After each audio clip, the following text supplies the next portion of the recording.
Well, that goes right to the heart of the issue, actually, because in order to make a diagnosis like that, what you're looking for is the presence or absence of life. And in effect, you're saying, well, here, the life is in rather good sort of spirits and is in kind of, it doesn't imply that it's lively. I mean, it could be very quiet, you know, like the cemetery, of course, for instance. But anyway, that it has its life. And then there are places which are at the opposite spectrum and are absolutely, completely lacking in that. And then there are places that are in various stages in between. And you can't do the diagnosis without being willing, in effect, to make that judgment. And I say, well, there we go, we're plunging right into the whole thing, because, of course, the question is, can one make such a judgment? Is it reasonably objective? Is there really such a thing? And technocrats will not admit that there is any such thing. So if you have a technocratically organized bureaucracy, they either will refuse to perform that or will perform it quite wrong, and by assigning arbitrary technical criteria of various sorts. But that's the crux of the matter anyway. And then, of course, if you do that, then you can say, well, okay, the life is a little bit sort of depressed right here, so then let's pay some attention here and see what do we need to do to bring it more to its life, whatever that may be.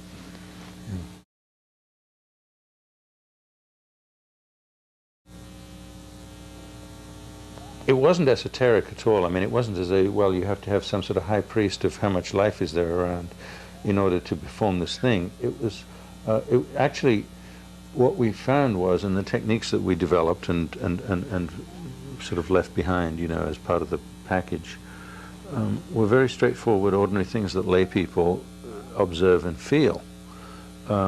So the kinds of questions that people were asked to report on were very, very straightforward.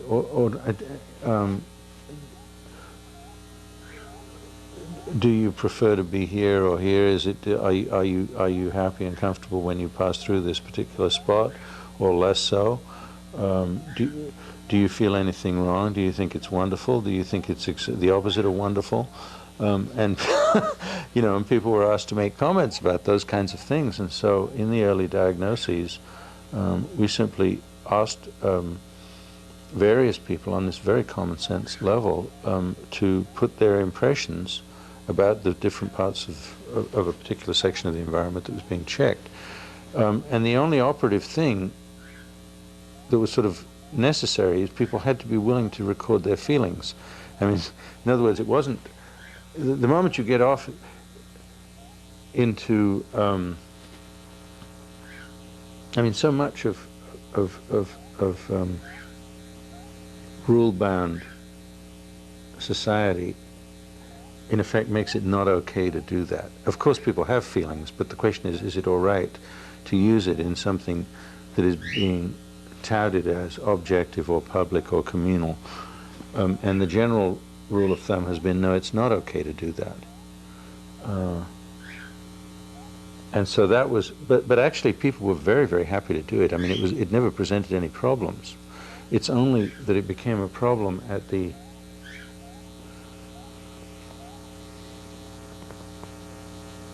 well, actually, I don't know that it became a problem, because, of course, I haven't been part of the operation of the plan.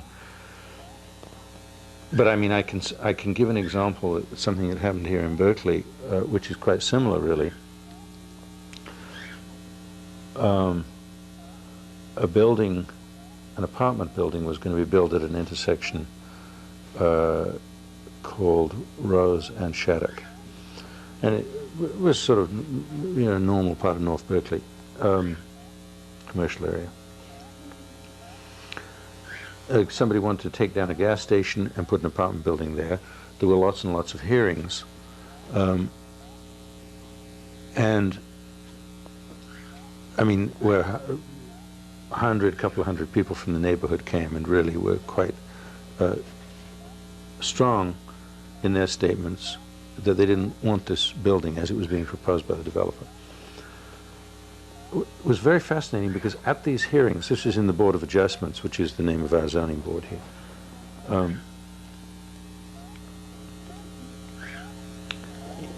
people would get up one after the other and come forward with almost comical, what I would call contrived explanations of why they didn't like it. In other words, it's going to cause a parking problem. It's going to create smog in the neighborhood. It's going to generate things that will be a threat to children. It is going to create economic competition unnecessarily or badly for the local shopkeepers. Whatever, you name them. Okay, right. But the point was, what was interesting, the real statement was quite simple. 95% of the people who came to the hearing felt that the building that was being proposed was not harmonious with the neighborhood. I mean, it didn't feel right, and they were outraged by that, and because they saw correctly that it was damaging to the fabric of the neighborhood. But somehow that wasn't a legitimate coin of discourse. In other words, you couldn't get up and say that, and therefore I don't want it.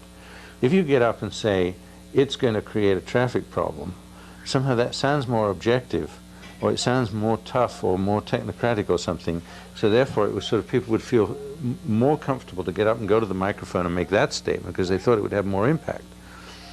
And yet the real simple thing was, and it was very objectively visible, it was not harmonious with the neighborhood. That's what they all, and they succeeded actually. I mean, they succeeded in substantially changing the building, not perhaps enough actually, as it turns out, but it's built now. And so this is the kind of thing, in other words,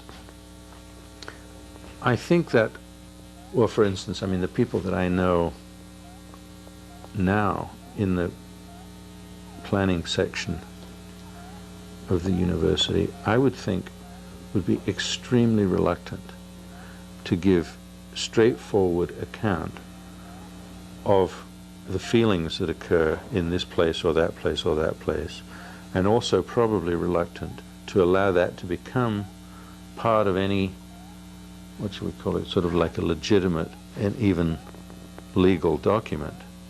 Right? I can't say that they actually don't do it. I honestly don't know. But after my dealings with them, I should think it's quite likely that they would not be comfortable to allow that to happen.